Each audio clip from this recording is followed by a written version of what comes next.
Жогорку соттун төрагалыгына бараткан Медербек Сатиев ким? Бир гана мыйзам бул үстөмдүк кылат. Сиздерге ушул жагынан мен убада берем. Рахмат колдооңуздарга. 23 октябрда Жогорку Кеңеш Медербек Сатиевди Жогорку соттун төрагалык кызматына дайындоого макулдугун берди. Баш мыйзамга ылайык президент соттор кеңешинин сунушу боюнча Жогорку Кеңештин макулдугу менен Жогорку соттун төрагасын 5 жылдык мөөнөткө дайындайт. Политклиника медиасы Медербек Сатиевдин өмүр баянын талдап көрдү. Видеону аягына чейин көрүңүздөр. Медербек Сатиев 50 жашта, Ош шаарында туулган. Укук таануу адистиги боюнча Кыргыз Улуттук университетин аяктаган.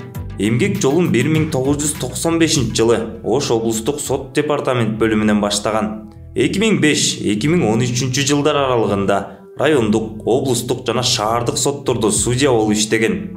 2013 жылы Медербек Сатиев бийликти басып алууга айыпталган ошол кездеги депутат Садыр Жапаров, Камчыбек Ташиев жана Талант Мамытов тактаган судья катары да белгилүү. Ошол кездеги соттор кеңеши Сатиев менен Зулушевдин чечимин мыйзамсыз деп эсептеп, президентке кызматтан четтетүүнү сунушташкан. Анткени чечим кабыл алган судьялар коллегиясында Курманкул Зулушев да бар болчу. Судьялык кызматтан четтетилгенден кийин Сатиев ары багуу жана бал өндүрүү менен алек болгонун билдирген. 2020 жылы бийлик алмашкандан кийин ал дароо кызматка ээ болгон.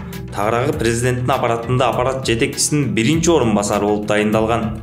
Кийин Жогорку сотко караштуу сот департаментинде директор, андан кийин Жогорку соттун судьясы болгон. Медербек Сатиев 2015 жылы Республика Ата Журт партиясынын курамында парламенттик шайлоого катышкан. Ал эми 2015 жылы Мекенчил партиясынын ишенимдүү адамы катары да катталган. Биз сиздерге Жогорку соттун жаңы төрагасы Медербек Сатиевдин өмүр баянын айтып бердик. Эгерде биздин контент жакса, анда бизге лайк басып, бизге катталганды унутпаңыздар.